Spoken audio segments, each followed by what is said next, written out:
पथ प्रदर्शक विद्यार्थी अनुयायीकर्ता हो। पृष्ठपोषण प्रदान गर्न शिक्षकले अनुभव आदान प्रदान गर्नुपर्छ। र सुन्नुहोस् है, शिक्षक र विद्यार्थी सम्बन्ध, शिक्षक र विद्यार्थी सम्बन्ध सद्भावपूर्ण सहकारीमूलक हुनुपर्छ। शिक्षकले औपचारिक सम्बन्ध मात्र होइन, विद्यार्थीको समस्या समाधानमा अनौपचारिक सम्बन्ध पनि जरुरी छ। शिक्षक पथ प्रदर्शक, विद्यार्थी अनुयायीकर्ता। र पृष्ठपोषण प्रदान गर्न शिक्षकले अनुभव आदान प्रदान गर्नुपर्छ है। पृष्ठपोषण प्रदान गर्न शिक्षकले के गर्नुपर्छ? अनुभव आदान प्रदान गर्नुपर्छ भनेर जानु पर्यो। हामीले 8.5 भइँदैछ है। सुन्नुहोस् है, शिक्षक सद्भावपूर्ण सहकारीमूलक हुनुपर्छ। शिक्षकले औपचारिक सम्बन्ध मात्र होइन, विद्यार्थीको समाधानमा समस्या समाधानमा अनौपचारिक सम्बन्ध पनि जरुरी छ। शिक्षक पथ प्रदर्शक, विद्यार्थी अनुयायीकर्ता हो। र पृष्ठपोषण प्रदान गर्न शिक्षकले अनुभव आदान प्रदान, अनुभव साटासाट गर्नुपर्छ भनेको है। शिक्षक विद्यार्थी। अब विद्यार्थी विद्यार्थी सम्बन्ध कस्तो हुनुपर्छ त? ल सुन्नुहोस्, विद्यार्थी विद्यार्थी सम्बन्ध कस्तो हुनुपर्छ? विद्यार्थी विद्यार्थी सम्बन्ध ल स्वस्थ प्रतिस्पर्धात्मक भावनाको विकास हुनुपर्छ। विद्यार्थी विद्यार्थीको सम्बन्धमा स्वस्थ प्रतिस्पर्धात्मक भावनाको विकास, सहकार र सहयोगात्मक भावनाको विकास हुनुपर्छ। अन्तर्क्रिया हुनुपर्छ, पियर पिआर है, पियर इभ्यालुएसन हुनुपर्छ, मूल्याङ्कन हो। सहपाठी मूल्याङ्कन हुनुपर्छ, सहपाठी मूल्याङ्कन हुनुपर्छ, सहपाठी मूल्याङ्कन।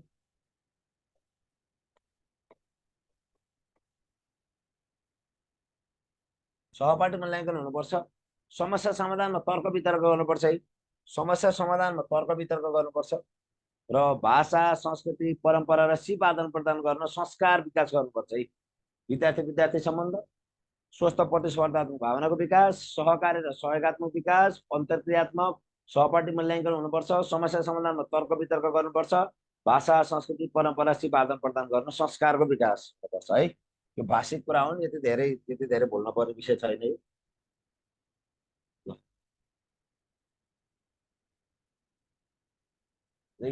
सामाजिक, सांस्कृतिक तथा भाषिक विविधताको पहिला नेपालमा कति भाषा छन् भन्ने भाषिक विविधता यो हेर्नु होला यहाँ पहिला। ल सुन्नुहोस् है, अहिलेको जनगणनाको मैले भाषा आयोगको प्रतिवेदन अनुसार 131 भाषा छ। भाषा आयोगको प्रतिवेदन अनुसार कति छन् भाषा नेपालमा? भाषा आयोगको प्रतिवेदन अनुसार 131 भाषा छ हो। 2076-77सम्ममा भाषा आयोगको प्रतिवेदन 131 भाषा छ। 131 भाषा। राष्ट्रिय जनगणना 2068 अनुसार 123 भाषा छ। तर मैले यो हेरिन।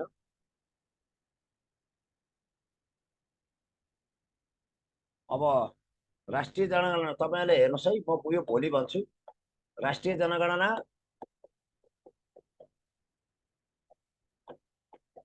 2078 अनुसार कति भाषा छन् त हेर्नु पर्यो। 2078 अनुसार राष्ट्रिय भाषा कति छन् हेर्नु भएको छ? एकछिनै मैले हेरेँ है। राष्ट्रिय जनगणना 2078 अनुसार राष्ट्रिय भाषा कति छन् याद छ? एकपल्ट मैले पनि यहाँ यो विषयवस्तु मैले हेरेँ है त। थाहा छ तपाईँहरूलाई?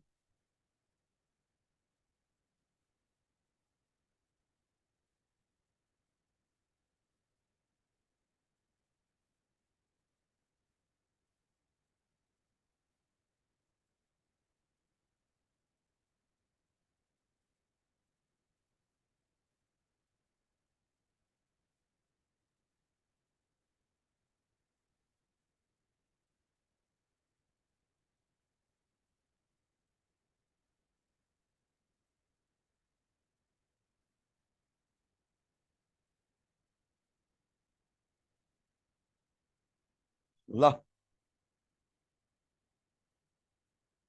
142 जात जाति, 124 भाषा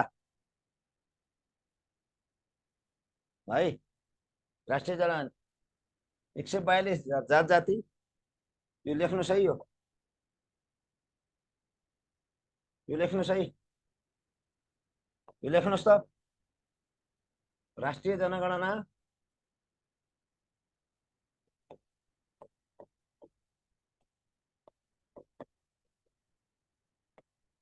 जनगणना 2078 अनुसार जात जाति 142, भाषा 124। लेख्नुहोस् त, यो लेख्नुहोस् त, राष्ट्रिय जनगणना 2078 अनुसार जात जाति 142, भाषा 124।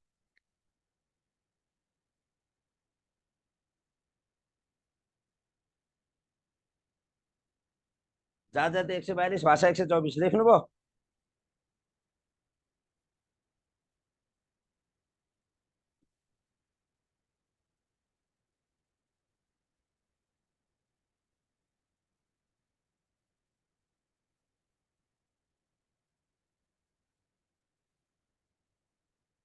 आज एपमा समस्या छ है, एप अपडेट हुँदैछ, आज एप अपडेट हुँदैछ।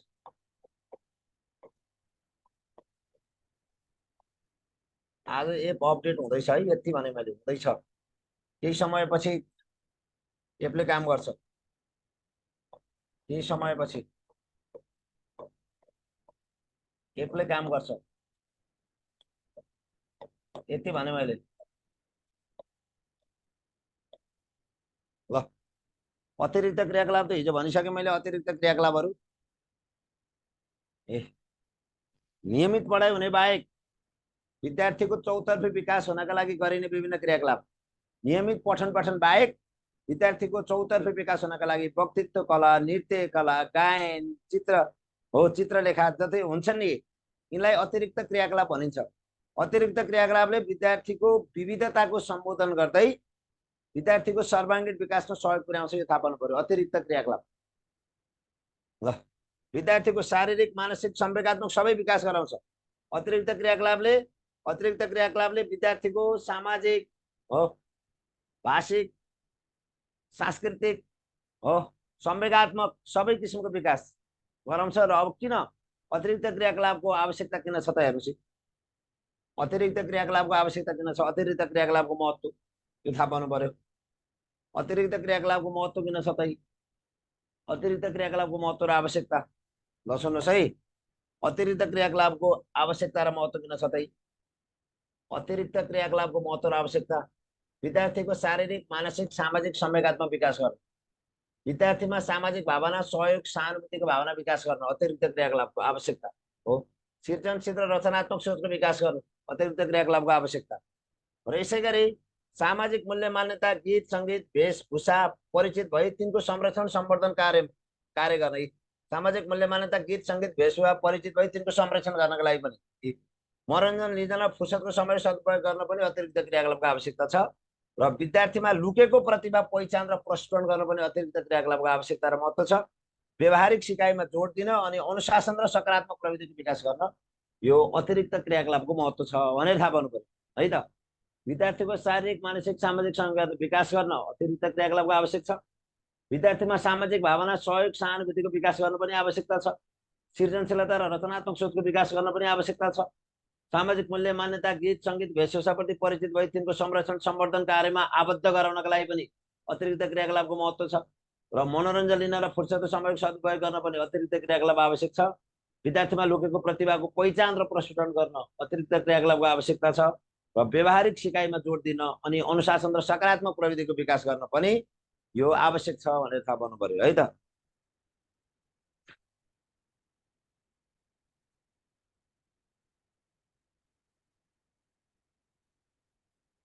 यी भाषागत विषय हुन् है, सामान्य जाने पनि नजानेका विषय छैन नि, जानेकै विषयवस्तु भएर मैले एकदम छोटोमा भन्दैछु।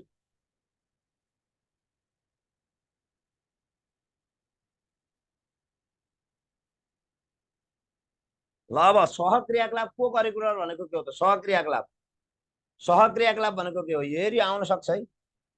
सहक्रियाकलाप भनेको के हो भनेर आउन सक्छ। सहक्रियाकलाप विद्यालयमा गरिने नियमित पठन पाठनका क्रियाकलापमा आउने समस्याहरूलाई शिक्षक र विद्यार्थी मिलेर समाधान गरी गरिने सिकाइसँग सम्बन्धित पठन पाठन क्रियाकलापलाई सहक्रियाकलाप भनिन्छ। हेर्नुहोस् है, सहक्रियाकलाप यो इम्पोर्टेन्ट छ। अतिरिक्त क्रियाकलाप त पठन पाठन बाहेक गरिने अरू क्रियाकलाप, वक्तित्व कला हो, वक्तित्व कला भयो हो, त्यसै गरी नृत्य भयो, गायन भयो, यी त अतिरिक्त क्रियाकलाप भयो। सहक्रियाकलाप भनेको के हो भनेर जान्नु पर्यो है। सहक्रियाकलाप भनेको के हो सुन्नुहोस्, सहक्रियाकलाप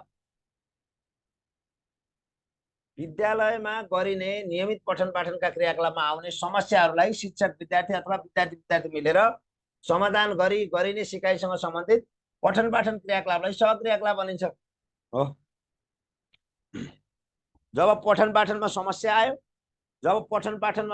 आयो त्यो समस्या समाधान गर्नका लागि शिक्षक र विद्यार्थी, विद्यार्थी र शिक्षक, विद्यार्थी विद्यार्थी मिलेर गरिने पठन पाठन सम्बन्धी क्रियाकलापहरू यसैलाई भनिन्छ सहक्रियाकलाप। सहक्रियाकलाप भनेको के हो सुन्नुहोस् है, इम्पोर्टेन्ट छ। जब विद्यार्थीहरूको पठन पाठनमा समस्या आयो, जब शिक्षण र सिकाइमा समस्या आयो, शिक्षण र सिकाइमा आएको समस्यालाई समाधान गर्न, शिक्षण र सिकाइमा आएको समस्यालाई के गर्न, समाधान गर्न शिक्षक र विद्यार्थी, विद्यार्थी र विद्यार्थी बीच मिलेर, एक आपसमा मिलेर ती समस्याहरू समाधान गर्नका लागि गरिने सम्पूर्ण क्रियाकलाप, शिक्षण सिकाइ सम्बन्धीका क्रियाकलापलाई सहक्रियाकलाप भनिन्छ। सहक्रियाकलाप शिक्षण सिकाइमा देखिएका समस्यालाई हो सामञ्जस्य गरेर, समन्वय गरेर, समूहमा मिलेर काम गरेर समस्या समाधान गरिने क्रियाकलाप सहक्रियाकलाप हो। जब शिक्षण सिकाइमा समस्या हुन्छ, त्यो समस्यालाई शिक्षक र विद्यार्थी सामूहिक रूपमा मिलेर ती समस्या समाधान गर्न गरिने क्रियाकलापलाई सहक्रियाकलाप भनिन्छ। ल,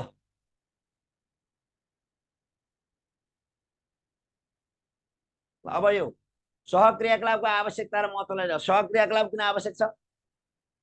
यी समूहमा मिलेर काम गर्ने बानीको विकास गर्नु। सहक्रियाकलाप किन आवश्यक छ? ल हेर्नुहोस् त, सहक्रियाकलाप किन आवश्यक छ? ल हेर्नुहोस्, सहक्रियाकलाप सुन्नुहोस् है, सहक्रियाकलाप किन आवश्यक छ? सुन्नुहोस्, सहक्रियाकलाप किन आवश्यक छ? सहक्रियाकलाप किन आवश्यक?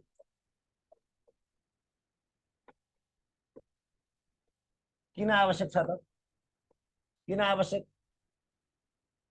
हेर्नुहोस् किन आवश्यक छ, हेर्नुहोस् है, समूहमा मिलेर काम गर्ने बानीको विकास गर्न, बालबालिकाको संवेगात्मक, बौद्धिक र सामाजिक सिपको विकास गर्न, खोजी गर्ने बानीको विकास गर्न, मनोरञ्जनात्मक विधिबाट व्यवहारिक सिपमा क्रियाशील बनाउन, बालबालिकाहरूलाई सृजनशील, लगनशील, अनुशासित, आत्मविश्वासी बनाई जीवनोपयोगी संस्कृति हस्तान्तरण गर्नका लागि पनि र बालबालिकाहरूको अन्तर्निहित क्षमता प्रस्फुटन गराउन र विशेष गरी सहक्रियाकलाप भनेको यति भन्नुहोस्, शिक्षण सिकाइमा देखिएका समस्यालाई मिलेर समाधान गर्ने, यही हो सहक्रियाकलाप।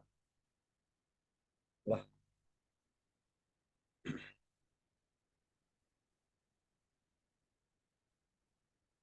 यहाँभन्दा धेरै जानु पर्दैन। अब सहक्रियाकलापको अर्थ बुझेपछि भयो, सहक्रियाकलापको अर्थ बुझे भयो। ल, सहक्रियाकलापको अर्थ बुझे भयो है त। एकैछिन है, अब एउटा दुईटा क्वेसन।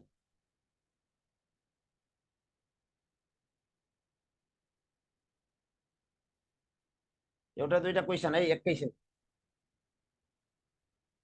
सहक्रियाकलाप भनेको बुझ्नुभयो नि त?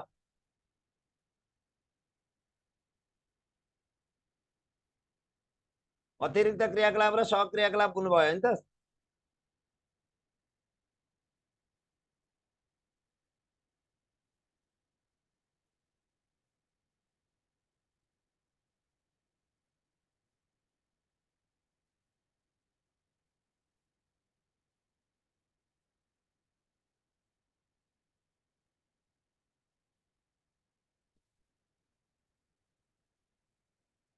अतिरिक्त क्रियाकलाप र सहक्रियाकलाप बुझ्नुभयो नि त?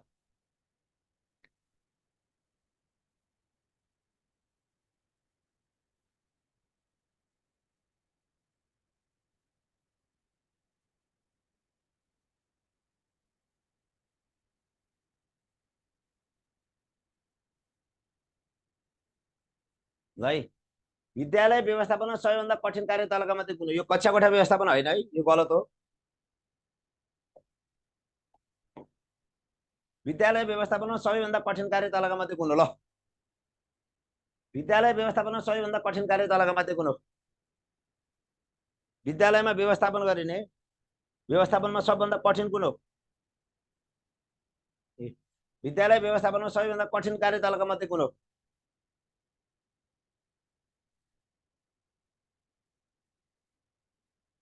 सबैभन्दा कठिन कार्य विविधता व्यवस्थापन हो। विविधता व्यवस्थापन, विविधता व्यवस्थापन सबैभन्दा चुनौतीपूर्ण कार्य।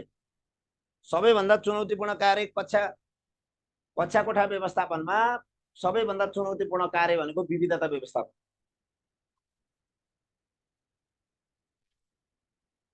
कहाँसम्म पढ्यो एकैछिन एकैछिन वेट गर्नुहोस्।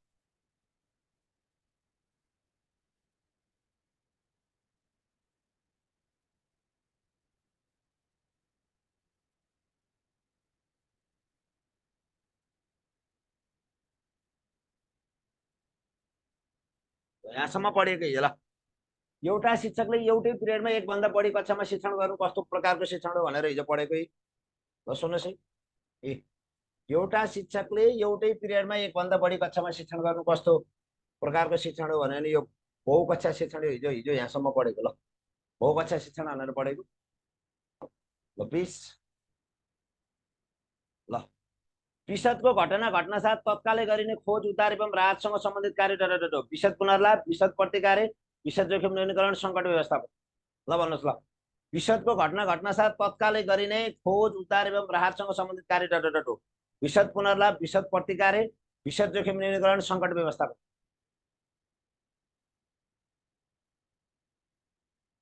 ल भन्नुहोस्। विषदको घटना घटनासाथ तत्कालै गरिने खोज उद्धार एवं राहतसँग सम्बन्धित कार्य डट के हो राहतसँग सम्बन्धित कार्य? विषदको घटना घटनासाथ तत्कालै गरिने खोज उद्धार एवं राहतसँग सम्बन्धित कार्य डट हो विषद पुनर्लाभ, विषद प्रतिकार्य, विषद जोखिम न्यूनीकरण, सङ्कट व्यवस्थापन।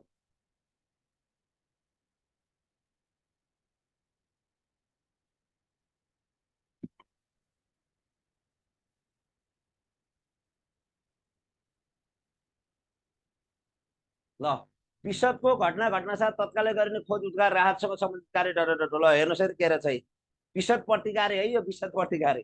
ल हेर्नुहोस् है विषद प्रतिकार्य भनिन्छ है। विषद घटना घटनासाथ तत्कालै गरिने खोज उद्धार एवं राहतसँग सम्बन्धित कार्यलाई विषद प्रतिकार्य भनिन्छ। विषद प्रतिकार्य भनिन्छ यसलाई।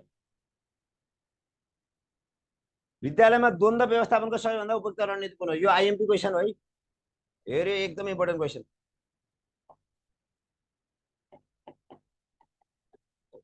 मोस्ट आइएमपी मात्रै होइन, मोस्ट आइएमपी क्वेसन हो यो। विद्यालयमा द्वन्द्व व्यवस्थापनको सबैभन्दा उपयुक्त रणनीति हो कुन हो? उपयुक्त रणनीति कुन हो?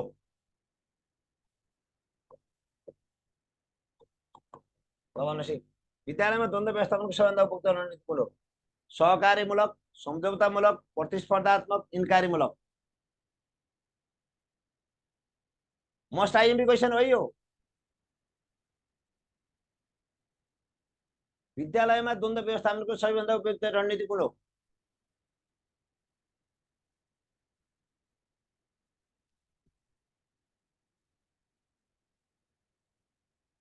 एकदमै इम्पोर्टेन्ट है यो।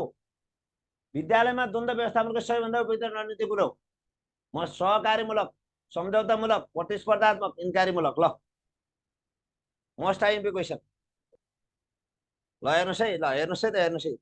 सहकार्यमूलक यहाँ सम्झौतामूलक भन्नु होइन, सहकार्य गर्न लगाउने। सम्झौता गर्ने होइन। सम्झौता गर्दा त कतिपय छोड्न पर्छ, कतिपय लिन पर्छ, त्यो सम्झौता ठिक होइन नि। सहकार्य एकले अर्कालाई के गर्ने? सहयोग गर्ने, सद्भाव राख्ने, सहकार्य गर्ने। ल है तपाईँ विद्यालयमा द्वन्द्व व्यवस्थापनको सबैभन्दा उपयुक्त रणनीति के हो? सहकार्यमूलक हो। इन्कारीमूलक भनेको एउटाले अर्कालाई मान्दै नमान्ने भनेको इन्कारीमूलक हो। प्रतिस्पर्धात्मक भनेको कम्पिटिसन गर्न लगाए जसले जित्यो उही जित्यो, अर्काले हार्यो, त्यो प्रतिस्पर्धात्मक हो।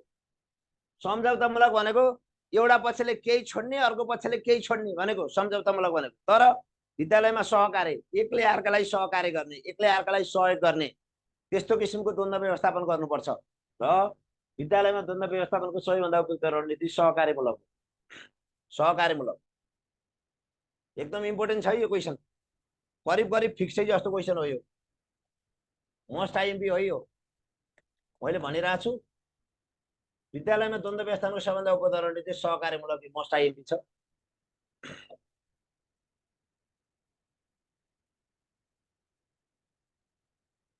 गुणस्तरीय शिक्षाका लागि शैक्षिक व्यवस्थापनमा विकेन्द्रीकरण गर्नुपर्ने निष्कर्ष कसले निकालेको थियो? यो पनि महत्त्वपूर्ण छ है। गुणस्तरीय शिक्षाका लागि शैक्षिक व्यवस्थापनमा विकेन्द्रीकरण गर्नुपर्ने निष्कर्ष कसले निकालेको थियो? गुणस्तरीय शिक्षाका लागि शैक्षिक व्यवस्थापनमा विकेन्द्रीकरण गर्नुपर्ने निष्कर्ष आज एपमा एपमा समस्या छ आज, केही समयपछि त्यो एपको समस्या अपडेट हुँदैछ कि एप्लिकेसन एप्लिकेसन युनियन एजुकेसनको एप्लिकेसन अपडेट हुँदैछ, केही समयपछि समस्या समाधान हुन्छ है। ल, गुणस्तरीय शिक्षाका लागि शैक्षिक व्यवस्थापनमा विकेन्द्रीकरण गर्नुपर्ने निष्कर्ष कसले निकालेको? एसियन पेसिफिक हो education cooperation, Asian Pacific financial cooperation, Asian Pacific rural development cooperation, Asian Pacific economic cooperation. ल, गुणस्तरीय शिक्षाका लागि शैक्षिक व्यवस्थापनमा विकेन्द्रीकरण गर्नुपर्ने निष्कर्ष कसले निकालेको थियो?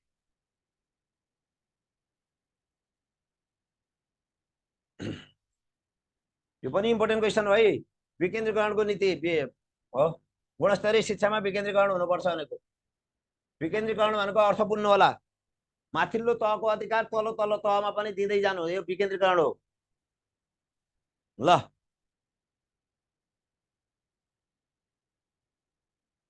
गुणस्तरीय शिक्षाका लागि शैक्षिक व्यवस्थापनमा विकेन्द्रीकरण गर्नुपर्ने निष्कर्ष कसले निकालेको थियो? Asian Pacific education cooperation, Asian Pacific financial corporation, sorry Asian Pacific rural development cooperation. अब यसै यो शिक्षा भनेपछि त यसै बुझ्नु पर्यो नि। अनि शिक्षा भनेपछि एजुकेसन भएन है। एसियन यसरी यो त एसियन पेसिफिक इकोनोमिक कोअपरेसनले निकालेको छ है। यो गुणस्तरीय शिक्षाका लागि शैक्षिक व्यवस्थापनमा विकेन्द्रीकरण गर्नुपर्ने नीति इकोनोमिक कोअपरेसनले निकालेको छ है। शिक्षामा पनि विकेन्द्रीकरण हुनुपर्छ भनेर एसियन पेसिफिक इकोनोमिक कर्पोरेसनले निकालेको छ है। मै झुक्किएँ यसमा। यो एकदम इम्पोर्टेन्ट छ यो क्वेसन, सान्दर्भिक क्वेसन हो यो, सान्दर्भिक क्वेसन। गुणस्तरीय शिक्षाका लागि शैक्षिक व्यवस्थापनमा विकेन्द्रीकरण गर्नुपर्ने निष्कर्ष कसले निकालेको थियो भन्दा यो म आफै झुक्किएँ हो, एसियन पेसिफिक इकोनोमिक कर्पोरेसनले निकालेको है। एसियन पेसिफिक इकोनोमिक कर्पोरेसनले निकालेको। गुणस्तरीय शिक्षाका लागि शैक्षिक व्यवस्थापनमा विकेन्द्रीकरण गर्नुपर्ने निष्कर्ष कसले निकालेको थियो भन्दा एसियन पेसिफिक इकोनोमिक कर्पोरेसनले निकालेको थियो।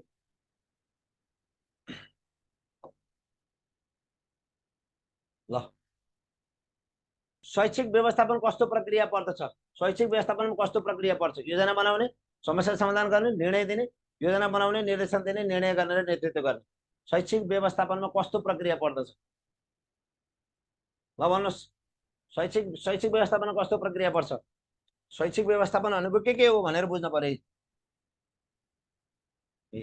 शैक्षिक व्यवस्थापनमा कस्तो प्रक्रिया पर्दछ? योजना बनाउनु पर्छ, निर्देशन दिनुपर्छ, निर्णय गर्नुपर्छ, नेतृत्व गर्नुपर्छ है। शैक्षिक व्यवस्थापनमा कस्तो प्रक्रिया पर्दछ? जहाँ कि योजना बनाउने, निर्देशन दिने, निर्णय गर्ने, नेतृत्व गर्ने है त। शैक्षिक व्यवस्थापनमा कस्तो प्रक्रिया पर्दछ? योजना बनाउने, निर्देशन दिने, निर्णय गर्ने, नेतृत्व गर्ने।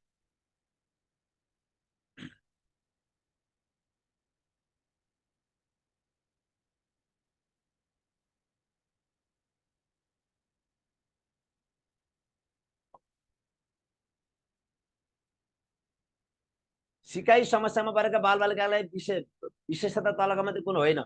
सिकाइ समस्यामा परेका बालबालिकाका विशेषता तलका मध्ये कुन होइन? बोध क्षमता कमजोर हुनु, कार्य सम्पादनमा कम समय लाग्नु, समस्या समाधान गर्ने शक्ति कमजोर हुनु, ज्ञानको स्थानान्तरण प्रभावकारी रूपले गर्न नसक्नु। सिकाइ समस्यामा परेका बालबालिकाका विशेषता तलका मध्ये कुन होइन? कार्य सम्पादनमा कम समय लाग्नु, बोध क्षमता कमजोर हुनु, समस्या समाधान गर्ने शक्ति कमजोर हुनु, ज्ञानको स्थानान्तरण प्रभावकारी रूपले गर्न नसक्नु। त भन्नु, सिकाइ समस्यामा परेका बालबालिकाका विशेषता तलका मध्ये कुन होइन? बोध क्षमता कमजोर हुनु, कार्य सम्पादनमा कम समय लाग्नु, समस्या समाधान गर्ने शक्ति कमजोर हुनु, ज्ञानको स्थानान्तरण प्रभावकारी रूपले गर्न नसक्नु।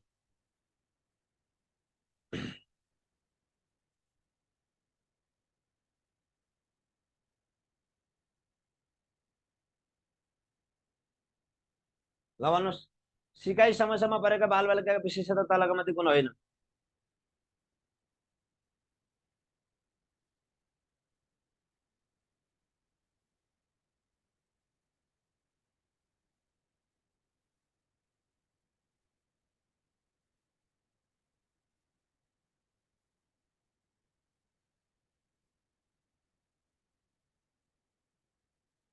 ल,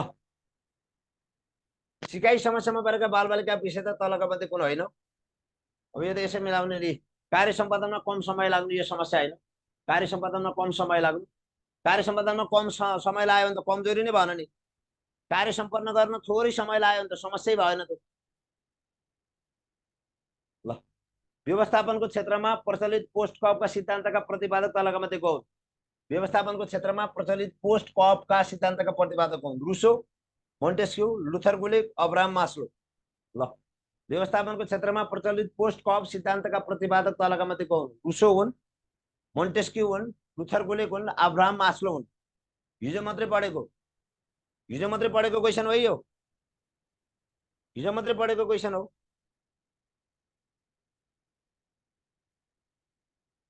हिजो मात्रै पढेको क्वेसन हो। व्यवस्थापनको क्षेत्रमा प्रचलित पोस्ट कपका सिद्धान्तका प्रतिपादक तलका मध्ये को हुन्? रुसो हुन्, मोन्टेस्क्यू हुन्, लुथर गुलिक हुन्, अब्राहम मास्लो हुन्। यो त सबैले सक्नुहुन्छ ल। अब्राहम मास्लोको त आवश्यकताको चेन हो, आवश्यकताको के अरे हियरार्की हो, श्रृङ्खला। अब्राहम मास्लोको त हो। लुथर गुलिक हुन्, यो आउन सक्छ कहिले कहिले, नजोकिनु होला। व्यवस्थापनको क्षेत्रमा प्रचलित पोस्ट कप सिद्धान्तका प्रतिपादक लुथर गुलिक हुन्। पोस्ट कप लुथर गुलिक।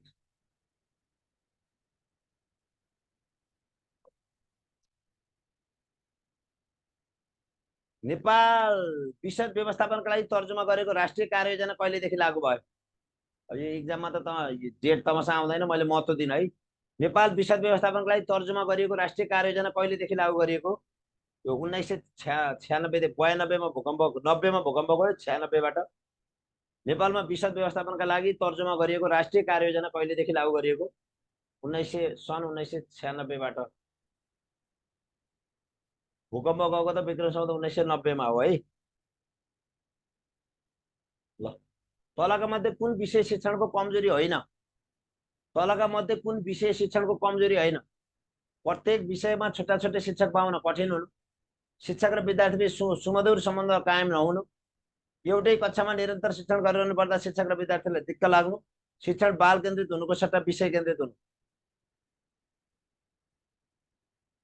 ल, तलका मध्ये कुन विषय शिक्षणको कमजोरी होइन?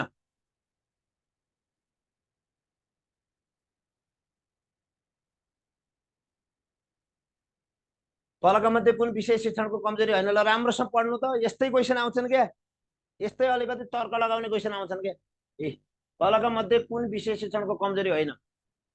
प्रत्येक विषयका छुट्टा छुट्टै शिक्षक पाउन कठिन हुनु, शिक्षक र विद्यार्थी सुमधुर सम्बन्ध कायम नहुनु, एउटै कक्षामा निरन्तर शिक्षण गरिरहनु पर्दा शिक्षक र विद्यार्थी दिक्क लाग्नु, शिक्षण बाल केन्द्रित हुनुको सट्टा विषय केन्द्रित हुनु।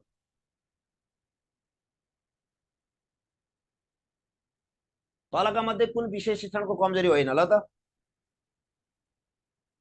कमजोरी कुन होइन? तलका मध्ये कुन विषय शिक्षणको कमजोरी होइन? प्रत्येक विषयका छुट्टा छुट्टै शिक्षक पाउन कठिन हुनु, शिक्षक र विद्यार्थी सुमधुर सम्बन्ध कायम नहुनु, एउटै कक्षामा निरन्तर शिक्षण गरिरहनु पर्दा शिक्षक र विद्यार्थी दिक्क लाग्नु, शिक्षण बाल केन्द्रित हुनुको सट्टा विषय केन्द्रित हुनु। ल, तलका मध्ये कुन विषय शिक्षणको कमजोरी होइन?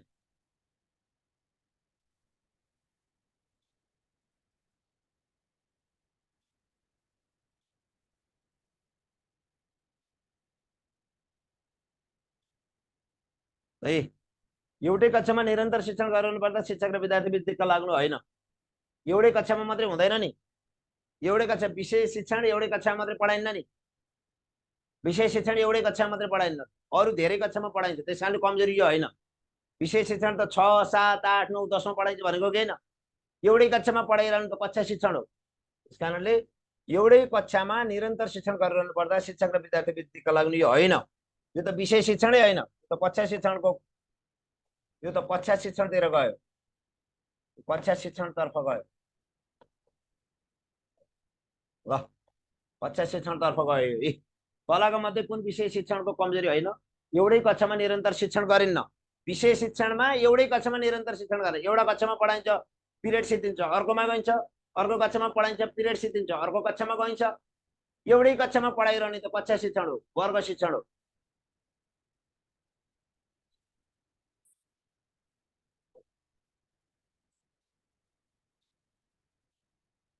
बहुकक्षा बहुस्तर शिक्षणको सुरुवात तलका मध्ये कुन संस्थाले गरेको? युनेस्कोले, रिभर भ्यालीले, विश्व शिक्षा मञ्चले, समुद्र पार विकास नियोगले। बहुकक्षा बहुस्तर शिक्षणको सुरुवात तलका मध्ये कुन संस्थाले गरेको? हिजै भनेको है मैले, हिजै पढाउँदा भनेको है। बहुकक्षा बहुस्तर शिक्षणको सुरुवात तलका मध्ये कुन संस्थाले गरेको हो? युनेस्कोले, रिभरले, विश्व शिक्षा मञ्चले, समुद्र पार विकास नियोगले। अब रिभर भ्यालीले भनेर मैले हिजो भनिसकेँ। यो रिभरले, यो भारतको आन्ध्र प्रदेशबाट सुरु भएको, यो भारतको आन्ध्र प्रदेश। हिजो भनिसकेको। नेपालमा विक्रम सम्वत कतिबाट? विक्रम सम्वत 2066बाट सुरु भएको।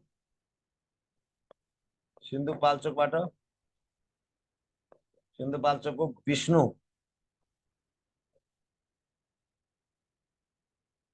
संस्कृत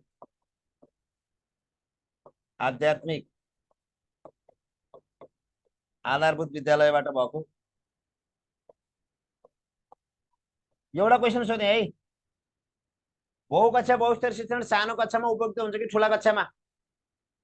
ल भन्नुहोस् त, बहुकक्षा बहुस्तर शिक्षण सानो कक्षामा सुरु हुन्छ कि ठुला कक्षामा के अरे सुइटेबल हुन्छ? साना कक्षाका लागि उपयोगी हुन्छ कि ठुला कक्षाका लागि उपयोगी हुन्छ?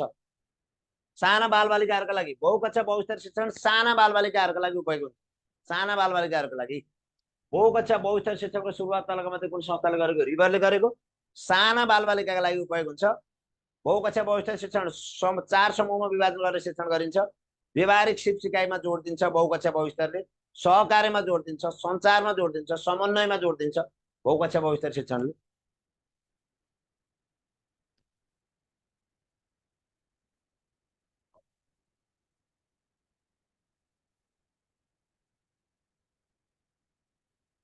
नेपालमा पूर्व प्राथमिक तहमा कुन शिक्षणको प्रयोग प्रचलनमा रहेको पाइन्छ?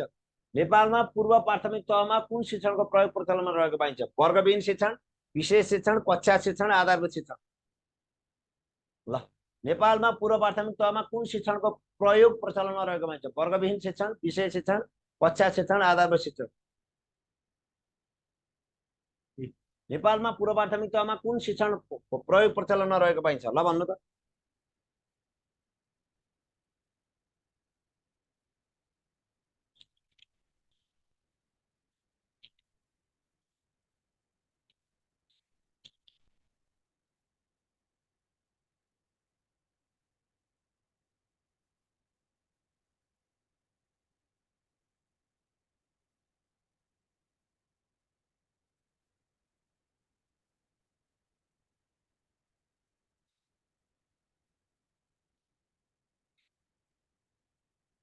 ल भन्नुहोस्, वर्गविहीन शिक्षण, विशेष शिक्षण, कक्षा शिक्षण, आधारभूत शिक्षण। ल भन्नुहोस्, नेपालमा पूर्व प्राथमिक तहमा कुन शिक्षणको? यो कक्षा शिक्षण सबैले सक्नुहुन्छ। कक्षा शिक्षण, यो कक्षा शिक्षण कसले सक्नुहुन्न? जसले पनि सिक्नुहुन्छ।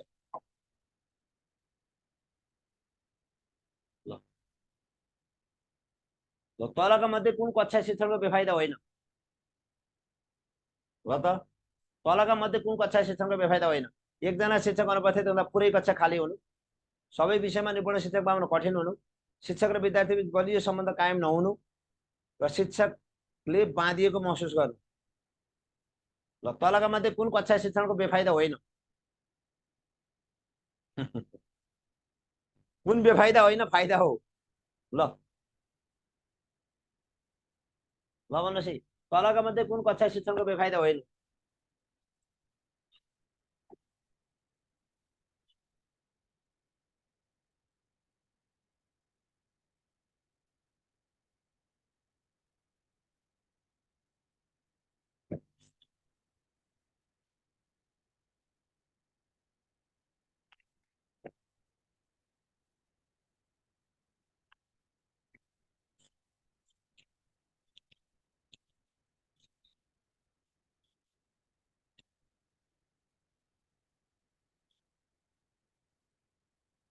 ल, तलका मध्ये कुन कक्षा शिक्षणको बेफाइदा होइन?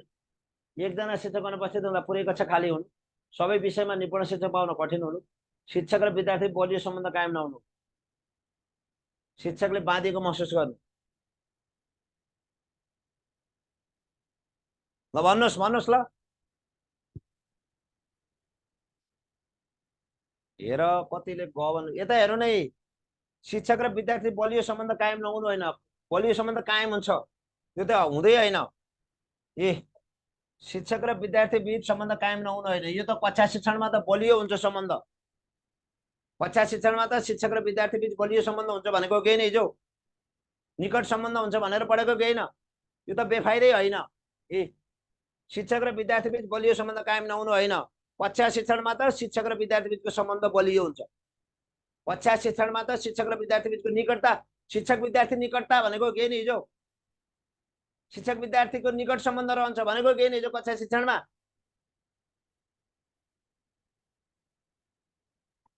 कक्षा शिक्षणमा शिक्षक र विद्यार्थीको निकट सम्बन्ध हुन्छ क्या कक्षा शिक्षणमा। ल ल म 1:09 गएँ है त।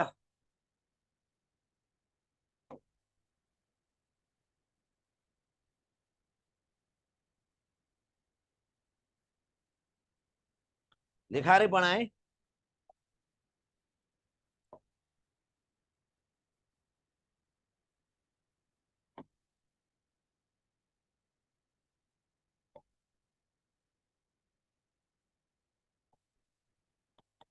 एकाइ 9 मा गएँ म, 1:09 गएँ है म। लेखारै बनाए एकछिन, 1:09 मा गएँ। पाठ्यक्रम तथा विद्यार्थी सहायता प्रणाली, पाठ्यक्रम तथा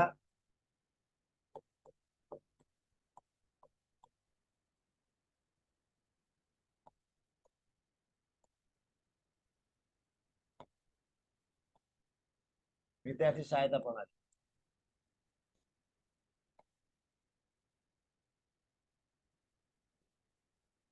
ल अब सुरुमा पाठ्यक्रमको शाब्दिक अर्थ, संकुचित अर्थ र व्यापक अर्थ, यता जाउँ है। पाठ्यक्रमको शाब्दिक अर्थ,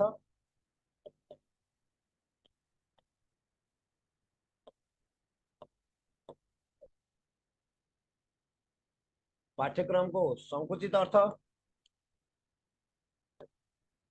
पाठ्यक्रमको संकुचित अर्थ र पाठ्यक्रमको व्यापक अर्थ।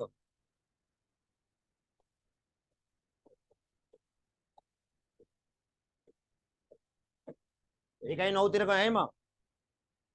पाठ्यक्रम तथा विद्यार्थी सहायता प्रणाली, शाब्दिक अर्थ, संकुचित अर्थ, व्यापक अर्थ है त। ल अब शाब्दिक अर्थ, यसलाई इटिमोलोजिकल मिनिङ पनि भनिन्छ। शाब्दिक अर्थ है ल्याटिन भाषाको CURRबाट आएको है। ल्याटिन भाषाको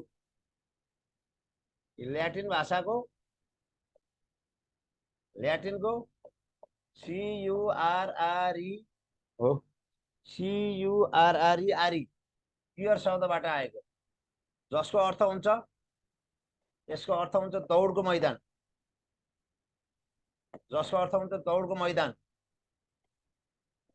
विषयवस्तु रूपी मैदानमा सिकारु दौडिन्छ। ए विषयवस्तु रूपी मैदानमा, पाठ्यक्रम भनेको विषयवस्तु रूपी मैदानमा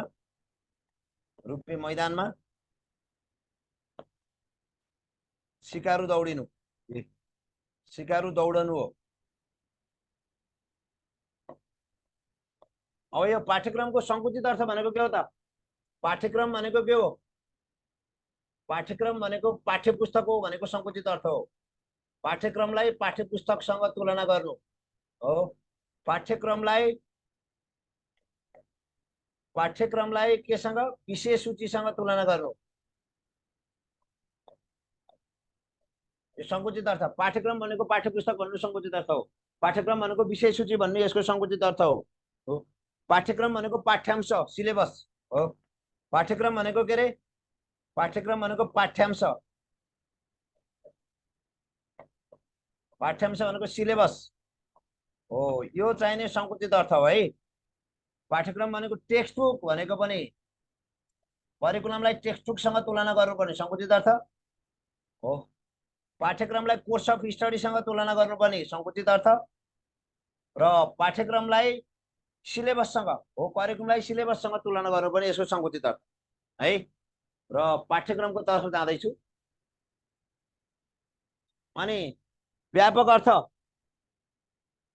ल सिकाइको योजना। पाठ्यक्रमको व्यापक अर्थ भनेको के हो? सिकाइको योजना हो। पाठ्यक्रमको व्यापक अर्थ एउटा सिकाइको योजना। सिकाइको योजना यो व्यापक अर्थ हो। सिकाइको योजना हो। अनि उद्देश्य प्राप्तिका लागि विद्यालय भित्र र बाहिर गरिने क्रियाकलाप। उद्देश्य प्राप्तिका लागि विद्यालय भित्र र बाहिर गरिने क्रियाकलाप। विद्यालय भित्र र बाहिर गरिने क्रियाकलाप। भित्र र बाहिर गरिने क्रियाकलाप। बाहिर गरिने क्रियाकलाप यो पाठ्यक्रम हो।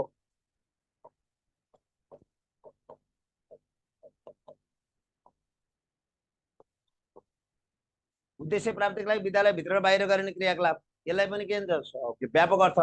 सिकारुको सर्वाङ्गीण विकासका लागि ज्ञानको संगठन हो। अनुभव र ज्ञानको संगठन। सिकारुको सर्वाङ्गीण विकासका लागि सिकारुको सर्वाङ्गीण विकासका लागि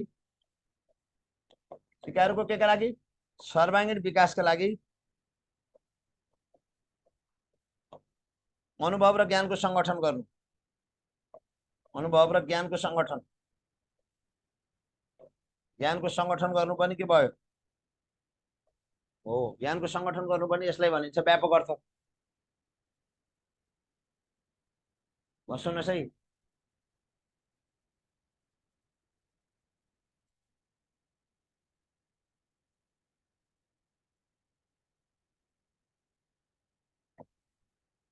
शाब्दिक अर्थ करिकुलमको शाब्दिक अर्थ है। अब करिकुलमको हामी करिकुलम पढिँदैछ। करिकुलम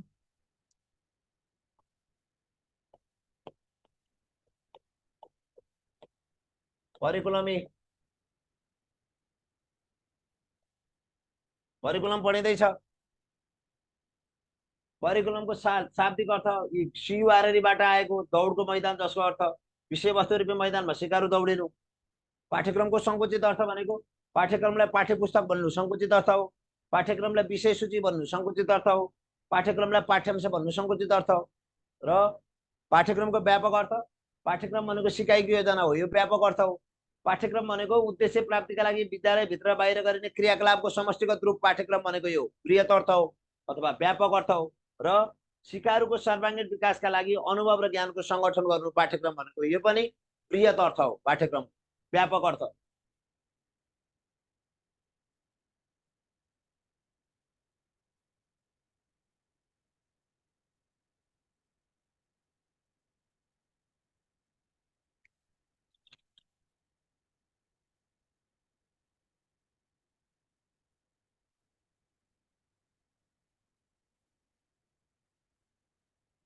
है अगाडि बढौं।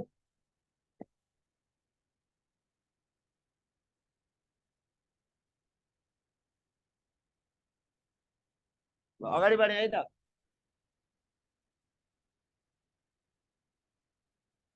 ल पाठ्यक्रमका तत्त्वहरू है।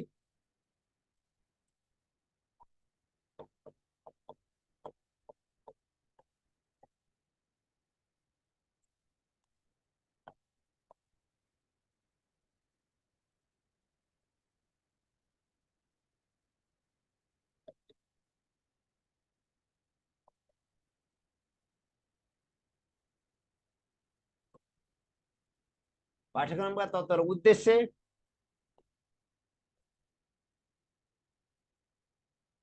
विषयवस्तु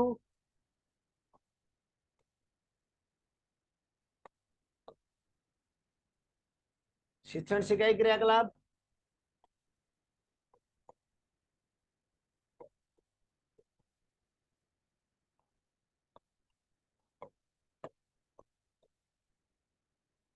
र मूल्याङ्कन।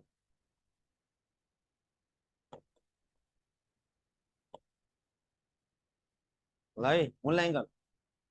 अब यो उद्देश्य भनेको अपेक्षित सिकाइ उपलब्धि हो। अपेक्षित सिकाइ उपलब्धिलाई उद्देश्य भन्छ। सिकाइ उपलब्धि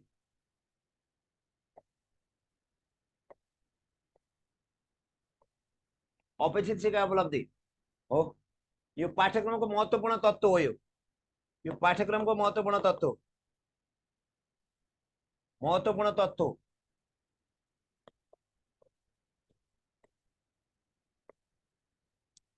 पाठ्यक्रमको महत्त्वपूर्ण तत्त्व हो। अनि अर्को पनि जान्नु पर्यो, साधारण र विशिष्ट दुईटा उद्देश्य हुन्छन्। साधारण उद्देश्य र विशिष्ट उद्देश्य हुन्छन्। उद्देश्य दुई प्रकारका हुन्छन्। तत्काल पूरा गर्ने विशिष्ट उद्देश्य, नाप्न सकिने विशिष्ट उद्देश्य, यो तपाईँ थाहा पाइहाल्नु भएको छ विशिष्ट उद्देश्य। र विषयवस्तु, पाठ्यक्रमलाई स्वरूप दिने विषयवस्तुले, पाठ्यक्रमलाई स्वरूप दिने केले, पाठ्यक्रमलाई स्वरूप दिने,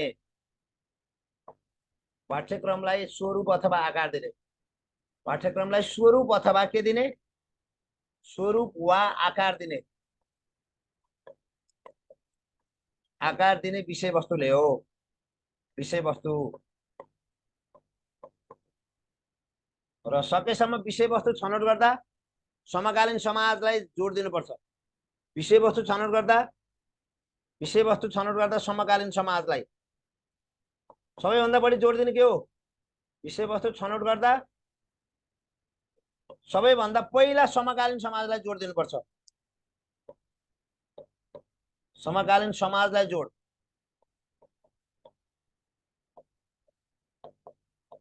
ल, पाठ्यक्रमलाई स्वरूप र आकार दिने विषयवस्तु, विषयवस्तु छनौट गर्दा समकालीन समाजमा जोड दिनुपर्छ अनि बल्ल विद्यार्थीको इच्छा चाहना आवश्यकता आउँछ। शिक्षण सिकाइ क्रियाकलाप हो, यो विषयवस्तुको प्रस्तुतिको माध्यम हो। विषयवस्तुको प्रस्तुतिको माध्यम हो यो। विषयवस्तु प्रस्तुतिको माध्यम,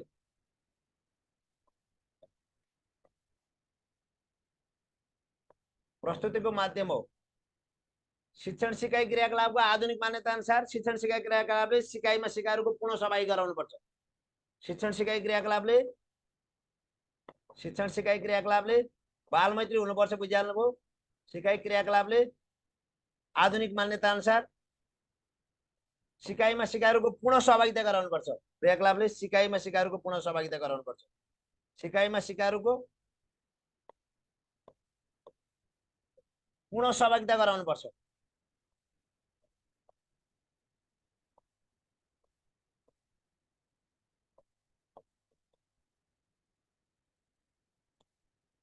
है आजकलको के अरे बालमैत्री हुनुपर्छ जसले पनि सक्नुहुन्छ है। विषयवस्तुको प्रस्तुतिको माध्यम शिक्षण सिकाइ क्रियाकलाप हो। शिक्षण सिकाइ क्रियाकलापले सिकाइमा सिकारुको पुनः सहभागिता गराउनुपर्छ, यो जान्नु पर्यो।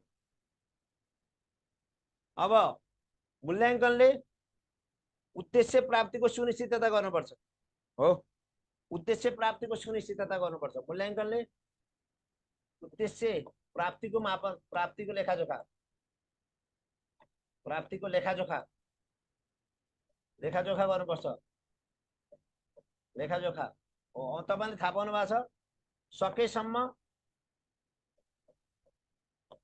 निर्माणात्मक मूल्याङ्कनलाई आत्मसात गर्नुपर्छ। निर्माणात्मक मूल्याङ्कनलाई निरन्तर रूपमा अगाडि बढाउनुपर्छ। निरन्तरता दिनुपर्छ।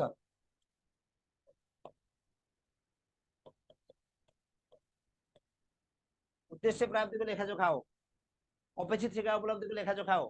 सकेसम्म निर्माणात्मक मूल्याङ्कनलाई निरन्तरता दिनुपर्छ।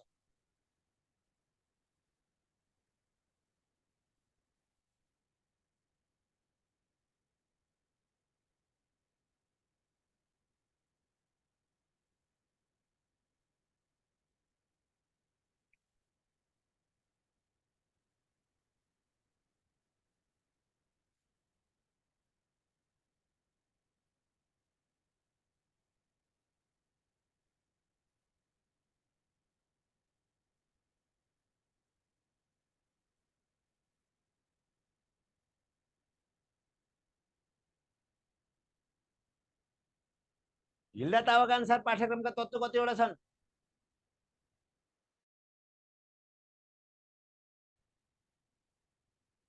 पाठ्यक्रमका पिता कौन? ल भन्नुहोस्, पाठ्यक्रमका पिता, पाठ्यक्रमका पिता कौन?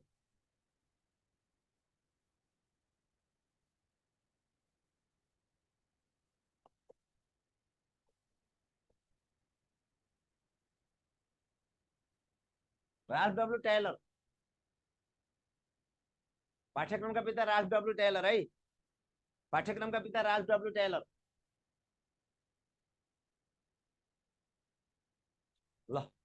पाठ्यक्रम का पिता कौन हो? पाठ्यक्रम का पिता राल्फ डब्ल्यू टेलर।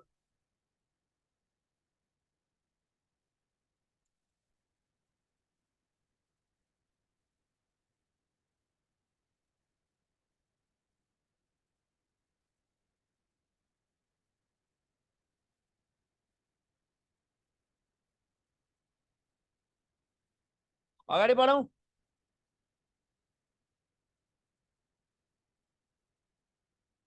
टाइलर टिवाइएलईआर अब यो हेरौँ के हो करेक्ट के अरे स्पेलिङ हेरौँ। टाइलर राल्फ डब्ल्यू टाइलर हुन् है। पाठ्यक्रम टिवाइएलईआर लेखिन्छ, कतै कतै टिएवाइएलओआर पनि छ, कतै कतै टिएवाइएलईआर पनि छ। टाइलरको स्पेलिङ आफै चेक गर्नु स्पेलिङ। ल, पाठ्यक्रमका पिता राल्फ डब्ल्यू टाइलर।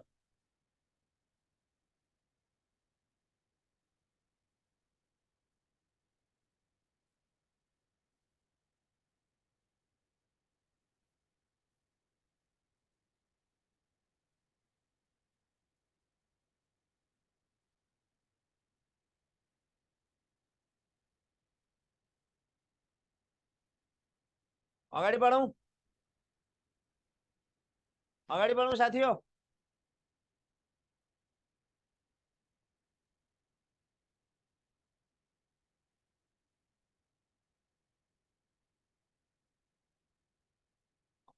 ल, म अगाडि बढेँ। पाठ्यक्रमका तत्त्व।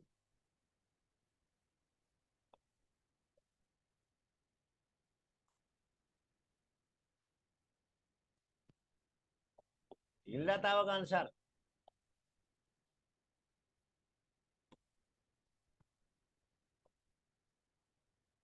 ल, हिल्डा तावाका अनुसार 5 वटा छन् लक्ष्य र उद्देश्यहरू।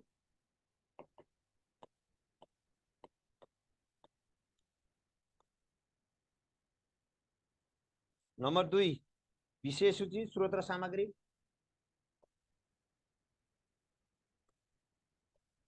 विषय सूची, स्रोत र सामग्री।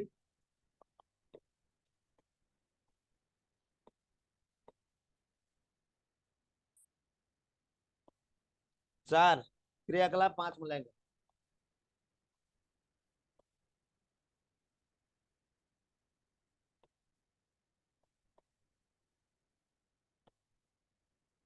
हिल्डा तावाका अनुसार पाठ्यक्रमका तत्त्व 5 वटा छन्। हिल्डा तावाका अनुसार पाठ्यक्रमका तत्त्व 5 वटा। राल्फ डब्ल्यू टेलरका अनुसार अब आयो राल्फ डब्ल्यू टेलरका अनुसार। राल्फ डब्ल्यू टेलरका अनुसार, राल्फ डब्ल्यू टेलरका अनुसार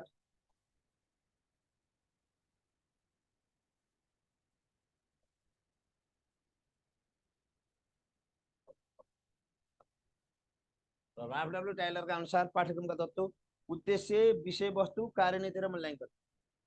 उद्देश्य, विषय वस्तु, कार्यनीति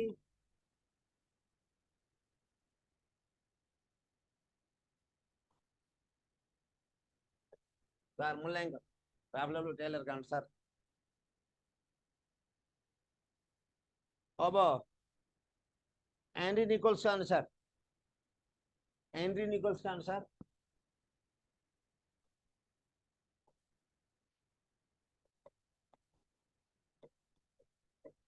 एन्ड्रयू निकोल्सका अनुसार हो उद्देश्य, विषय सूची, विधि र मूल्याङ्कन। उद्देश्य,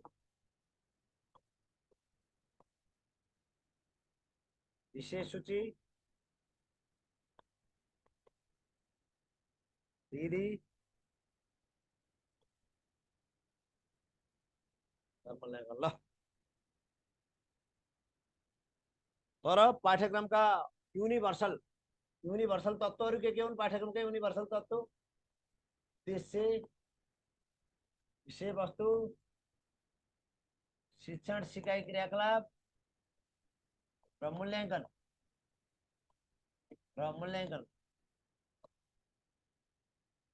ल, पाठ्यक्रमका युनिभर्सल तत्त्वहरूको उद्देश्य, विषय वस्तु, शिक्षण सिकाइ क्रियाकलाप र मूल्याङ्कन हुन्। तर हिल्डा तावाले पाठ्यक्रमका तत्त्व 5 वटा लक्ष्य र उद्देश्य, विषय सूची, स्रोत र सामग्री, क्रियाकलाप र मूल्याङ्कन भनेका छन्। राल्फ डब्ल्यू टाइलरले उद्देश्य विषयवस्तु कार्यनीति र मूल्याङ्कन भनेका छन्। हेनरी निकोल्सले उद्देश्य विषय सूची विधि र मूल्याङ्कन भनेर यसरी पाठ्यक्रमका तत्त्व विभाजन गरेका छन्। तर युनिभर्सल रूपमा विश्वव्यापी मान्यता अनुसार पाठ्यक्रमका तत्त्व उद्देश्य विषयवस्तु शिक्षण सिकाइ क्रियाकलाप र मूल्याङ्कन हुन्। तर यसमा स्रोत र सामग्री थपेर हिल्लताबाले 5 वटा बनाएकी छन्।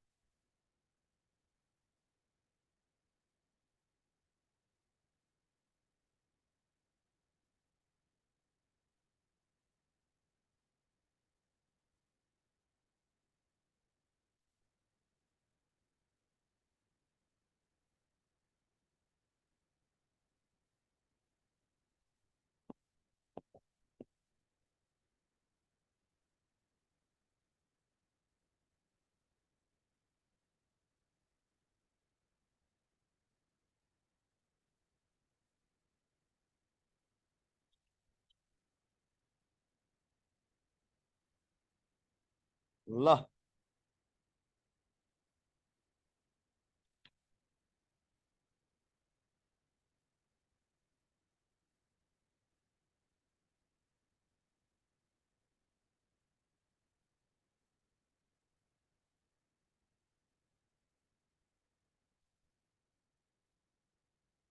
ल आजलाई यति गरे है त। शुभ दिन। ल हस्, सबैको दिन शुभ रहोस्। आजलाई